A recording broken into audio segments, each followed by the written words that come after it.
Հայ եւ արտասահմանցի մանկական ուրոլոգները Երևանում քննարկում են ոլորտի նորություններն ու մարտահրավերները։ Միջազգային կոնֆերանսի նպատակը փորձի փոխանակման լայն հարթակի ստեղծումն է, որում մասնագիտական քննարկումները կլինեն բժիշկների աշխատանքային առօրյայի մի մասը։ Գիտաժողովին ներկա են նաեւ վիրաբույժներ, մանկաբույժներ եւ այլ մասնագետներ։ Այս գիտաժողովը երկարատև աշխատանքի վերջնարդյունք է, կարող ենք ասել,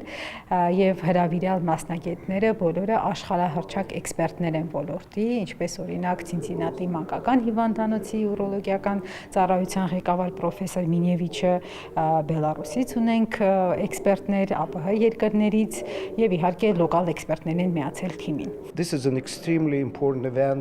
Սա չափազանց կարևոր իրադարձություն է ոչ միայն տեղի մանկական ուրոլոգների, այլև ինձ համար։ Մեր ոլորտը համեմատաբար փոքր է եւ հաղորդակցությունը շատ կարևոր է։ Մենք շփվելու, մասնագիտական հարցեր քննարկելու հնարավորություն ունենք, իսկ արդյունքում վստահ եմ կունենանք հաջողություններ։ Հուսով եմ մեր երկխոսությունը կշարունակվի նաեւ ապագայում։ Գիտաժողովի քննարկման թեմաները շատ են՝ միզուղիների բնածին արատների, ֆունկցիոնալ եւ օբստրուկտիվ խանգարումների բուժման արդի մեթոդներ, նաեւ ժամանակակից վիրաբուժական մոտեցումներ, ներառյալ լապարասկոպիկ եւ ռոբոտային միջամտությունները։ Բժիշկները առանձնահատուկ ուշադրություն են դարձնում վաղ ախտորոշմանն ու միջդիսցիպլինար մոտեցմանը։ Ասում են, սրանք առանցքային նշանակություն ունեն երեխաների առողջության պահպանման գործում։ Մանկական ուրոլոգիայում իհարկե ճնշող մեծամասնությունը բնածին զարգացման արատներն են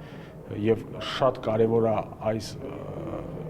այս տեսլականում հասկանալ մեր համագործակցությունը այլ մասնագետների հետ, այսինքն պրենատալ, այսինքն միշտ ծնվելու ախտորոշումը, գինեկոլոգները, նորածնային բժիշկները, նորածնային ռեանիմատոլոգները, երիկամաբանները եւ ուրոլոգները։ Եվ միայն այդ ամուր համագործակցությունը կարող է բերել ճիշտ ընտրության, ճիշտ ժամկետի վիրահատության եւ հետագա իրանց հսկողության եւ երջանիկ երեխաների եւ երջանիկ ծնողների քանակի ավելացման։ Մեր երկրում այս ուղղությունն ակտիվ զարգացման փուլում է, ուստի հարկավոր է պարբերաբար հանդիպել, լսել միջազգային մասնագետներին, տեղայնացնելով նրանց լավագույն փորձը։ Արամ Մարանդյան, Մեհեր Կիրակոսյան, լուրեր։